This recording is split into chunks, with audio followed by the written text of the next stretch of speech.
We had to be at the starting area 4 hours before the start.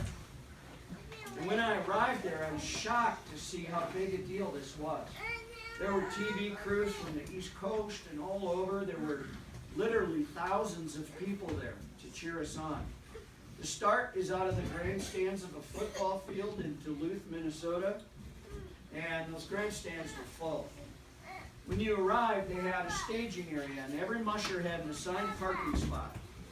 And you would pull into that parking spot so that the public could come and meet your team and meet you and see the dogs and all of that. And in that staging area is where you prepared to do the start, which was then out of the grandstands. So when I got there and saw thousands of people, it reminded me of the words of the writer to the Hebrews, where he says, "Therefore, since we're surrounded by such a great cloud of witnesses, let us throw off everything that hinders and the sin that so easily entangles, and let us run with perseverance the race that is marked out for us, fixing our eyes on Jesus, the author and perfecter of our faith."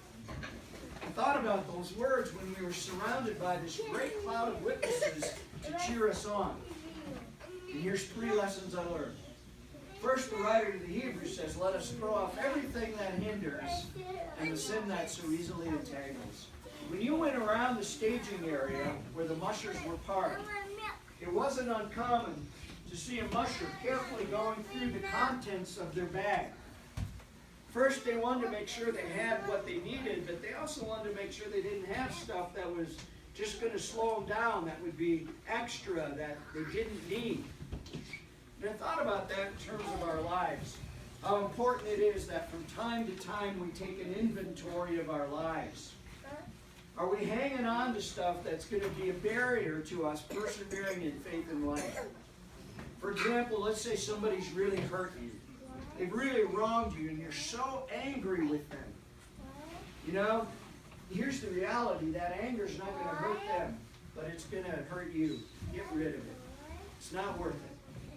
Or some people have addictions and they know they should get help and stop, but they just don't want to let it go. It's going to be a barrier to you persevering in faith and life. Whatever it is, get rid of it. The second lesson I learned was the importance of good nutrition. I couldn't feed my dogs cheap store-bought dog food, or they would have gotten diarrhea, they wouldn't have had energy, they wouldn't have been able to keep going.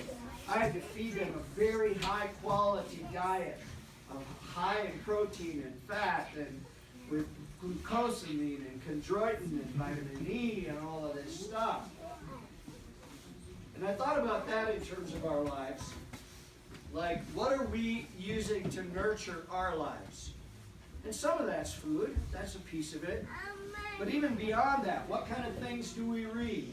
What kind of things do we watch on TV? Is it stuff that develops our character, or is it stuff that erodes our character?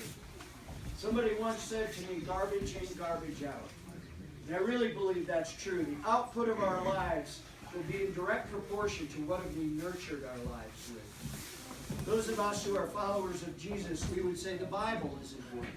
That we read it and talk about it and wrestle with it. If you're of another faith, you probably have some other writings that nurture that. But we oftentimes spend so much time with garbage going into our lives. And the third lesson, final lesson, is the importance of commitment. You know, you don't win or lose a game or a race on game day. You win or lose by how much preparation you've done. Dallas Seavey was the youngest person to ever win the Iditarod, and he's now won it 3 times. And if you've ever watched the show Ultimate Survivor Alaska, he's also won that a bunch. He knows how to win.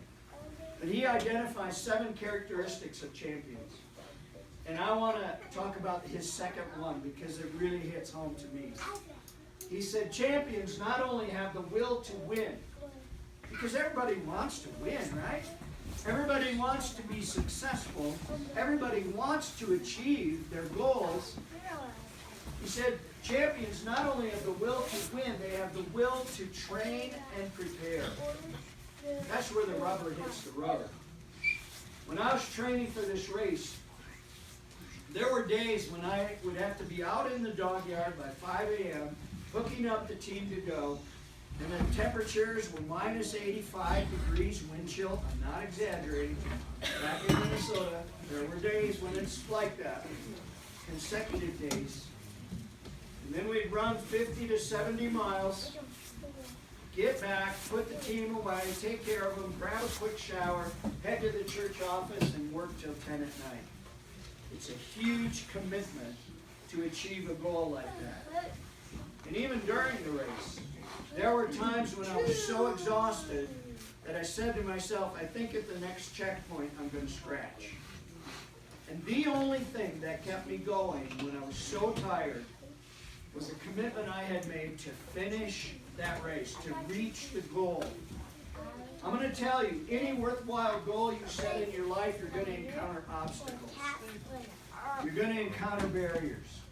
If your goal is to get better grades, kids, there's going to be nights when you're like, man, I don't feel like doing my homework tonight. I just want to watch TV. The reality is, if you're going to achieve that goal, it requires commitment. Any goal requires strong commitment. Well, that's a little bit about perseverance. I want to give you a chance to ask any questions that you might have.